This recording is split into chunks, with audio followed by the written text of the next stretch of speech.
Hello everyone, welcome to another video of General Science of Class 9, and today we are going to see how to prove the third equation of motion, that is v square is equal to u square plus twice as by the graphical method.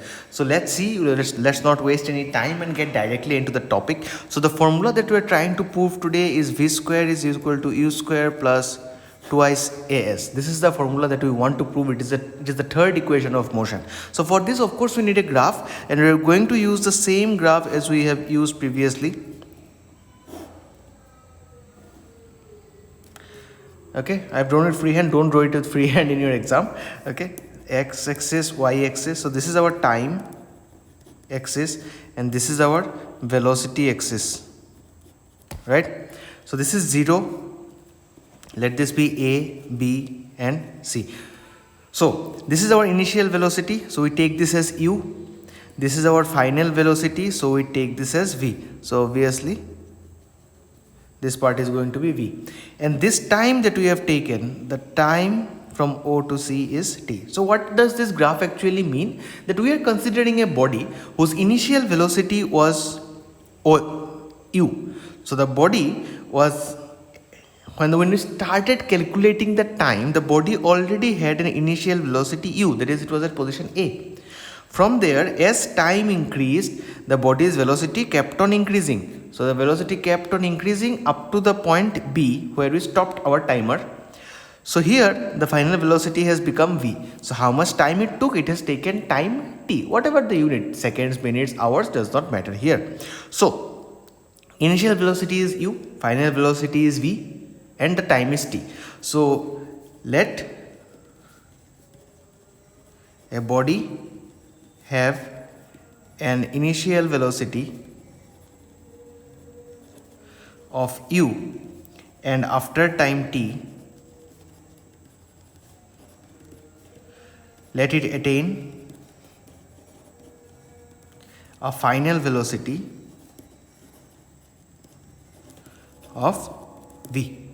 That is just the brief writing that we have at the beginning, that let a body have an initial velocity u, that is, the body is at point A, and after time t, that is from when you move from O to C, the body's velocity increases to become v at the point B. Okay, so from A to B, the time taken is t, initial velocity was u, final velocity was v. Hope the first part is clear. So now what do we know? We know that area under a velocity time graph means this is our graph from A to B. So the area under this graph is this part that I am shading right now. Okay. So area under a velocity time graph is equal to the displacement. So we know displacement is equal to area under velocity time graph. Okay, area under velocity time graph. So displacement, was we represent displacement by S. Area under VT graph means of this. Now what is this structure? This structure is a trapezium with two parallel sides and two non-parallel sides. So it is area of trapezium OABC, right? OABC. This is a trapezium. Two parallel sides, opposite sides, two opposite sides are parallel, and the other two are non-parallel. So what is the formula of the area of a trapezium? The area of a trapezium formula is half into sum of the parallel sides. Sum of the parallel sides. So what is the parallel side here? OA and BC. So sum of parallel sides means OA plus CB, these two, into the distance between them, that is this one, OC. Okay, so OA into OB, OA plus OB into OC, and half.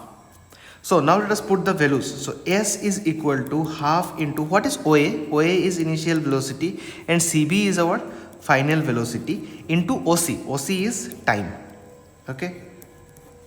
So if we side change 2, we are going to get 2 into S. Here we have u plus v into t. Now the formula is v square is equal to u square plus twice as. Do we have any a here? No, we don't have any a. So we need to bring a. So how do we bring a? So let me show you in the rough side one thing.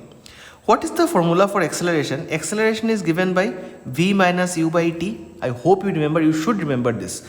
Acceleration is equal to v minus u by t. Then from here, can you find t? From here, t will be v minus u by a, right? T will come here, a will exchange, they will exchange their places by side change. So t will be v minus u by a. So here, in place of this t, we can write v minus u by a, it will be correct.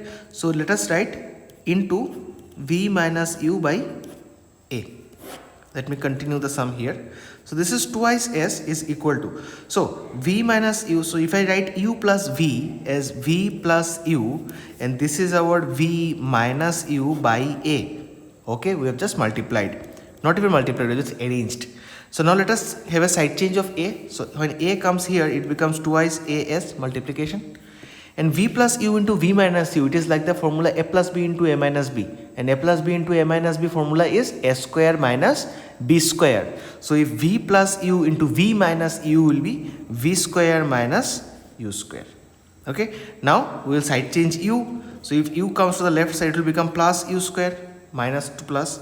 And plus we have twice as equal to v square. So when we arrange it properly, we write v square first, and we have u square plus twice as, and this is our formula. See from the top, and this one exactly the same. So only one extra thing you have to do. In place of t, we will find out the value of t in terms of the acceleration, because we need acceleration in our formula. So we know that acceleration is equal to v minus u by t. This is the formula for acceleration. Final velocity minus initial velocity by time, that is acceleration. From here we can find t. So how do we understand what to do? See, in the question we don't need time, but we need acceleration. And in this equation we have time but we don't have acceleration. So that means we have to exchange time for acceleration. So that's why we found out this formula. We took into consideration this formula where we have acceleration and time, and we have just exchanged them in side change, and we found the value of t. We have placed the value of t here, and we have got our proof. So that is how you prove this formula, v square is equal to u square plus twice as. I hope it is clear. If you have any confusion, make sure you ask me in the comment section, or you can call me directly. So thank you everyone for watching, and until next time, cheers.